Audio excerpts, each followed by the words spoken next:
নমস্কার বন্ধুরা, রকি কিচেনের তরফ থেকে সকলকে স্বাগত জানাচ্ছি। আবার একটা রেসিপি আপনাদের মাঝখানে শেয়ার করতে চলেছি, সেটা হলো পাঞ্জাবের স্টাইলে মাটন রান্না। তাহলে চলুন দেখে না যাক আজকের রেসিপি। এখানে একটা পাত্রের মধ্যে কিছুটা পরিমাণে মাটন নিয়েছি, এটা ভালো করে দিয়ে পরিষ্কার করে নিয়েছি।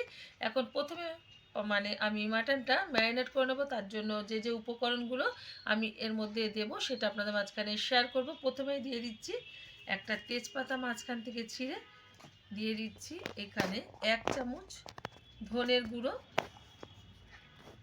দিয়ে দেব 1 চামচ জিরের গুঁড়ো, দিয়ে দিচ্ছি এখানে 1.5 চামচ হলুদ গুঁড়ো। ঝালটা যার যার পছন্দ অনুযায়ী ব্যবহার করবেন। দিয়ে দিচ্ছি 1 চামচ লঙ্কার গুঁড়ো। এখন দিয়ে দেবো 1 চামচ মতো মিট মশলা, দিয়ে দিচ্ছি 1/2 চামচ মতো গোলমরিচের গুঁড়ো,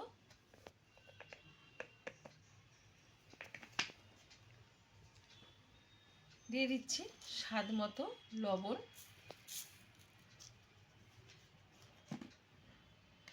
দিয়ে দেব রসুন বাটা।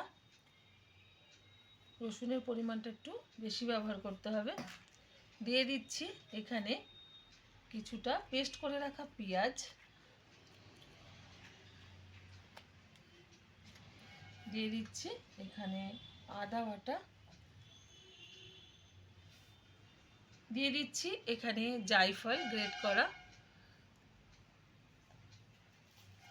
দিয়ে দেব গরম মশলার গুঁড়ো,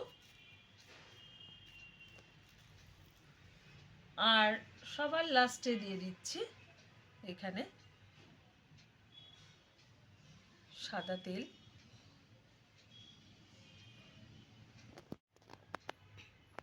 আপনারা এখানে সর্ষের তেল বা বাটারও ব্যবহার করতে পারেন। এখন সবগুলো উপকরণ আমি একসাথে খুব গায়ের জোরে মেখে নেব। যতটা জোর আছে এরকমভাবে চটকে চটকে মেখে নেব। যত সুন্দরভাবে কিন্তু চটকে মাখা হবে ততই কিন্তু মাটনের স্বাদটা অসাধারণ হবে।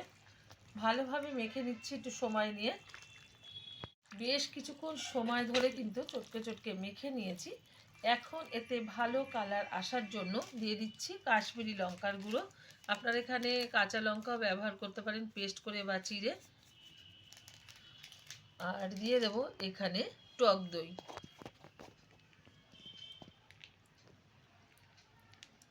আবারও বেশ কিছুক্ষণ আমি মেখে নেব। টক দইটা আর কাশ্মীরি লঙ্কার গুঁড়োটা দেওয়ার পরে ভালোভাবে কিন্তু আমার মাটনটা মাখা হয়ে গেছে। এখন 30 মিনিটের জন্য এটা আমি রেস্টে রেখে দেবো, তারপরে রান্না করে নেব।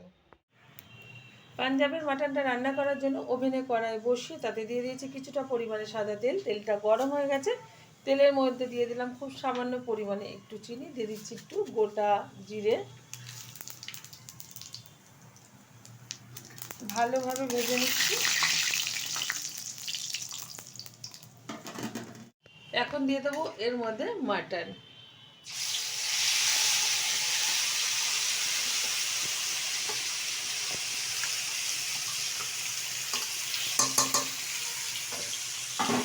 ভালোভাবে এবার কষিয়ে নেব সময় ধরে বেশ কিছুক্ষণ। সুন্দরভাবে কিন্তু হাই আছে আমি কষিয়ে নিচ্ছি।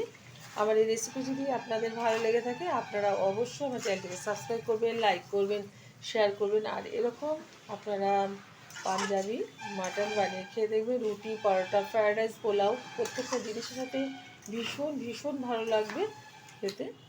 এর আগে আমি 2 থেকে 3 বার এরকমভাবে বাড়িতে বানিয়েছিলাম, আর সেটা কিন্তু আপনাদের মাঝখানে শেয়ার করা হয়েছিল না। তো আজকে একটু শেয়ার করে দিলাম। আপনারা যেন আপনাদের পরিবারকে এরকমভাবে করে খাওয়াতে পারেন, আশা করি ভীষণ তাদের ভালো লাগবে। এখন ভালোভাবে আমি কষিয়ে নিচ্ছি। মাটনটা কিন্তু প্রায় 15 থেকে 20 মিনিট ধরে আমি সুন্দরভাবে কষিয়ে নিয়েছি। মনেই হচ্ছে দেখে যে প্রায় অর্ধেক রান্না কিন্তু হয়ে গেছে কষানোর ফলে। এখন দিয়ে দেবো এখানে খুব অল্প পরিমাণে একটু জল। আর এখন এটা আমি প্রেশারে ঢেলে 5টা সিটি দিয়ে নেব। তারপরে কেমন হয়েছে মাটন রান্নাটা পাঞ্জাবি স্টাইলে, সেটা আপনাদের প্রেশার কুকারটা ঠান্ডা হয়ে যাওয়ার পর খুলে দেখাবো। প্রেশার কুকারটা কিন্তু ওভেনে বসিয়ে দিয়েছি, এবার 5টা সিটি দিয়ে নেব। প্রেশার কুকারটা একটু ঠান্ডা করে নিয়েছি, এখন আমি গামলাতে ঢেলে দেব।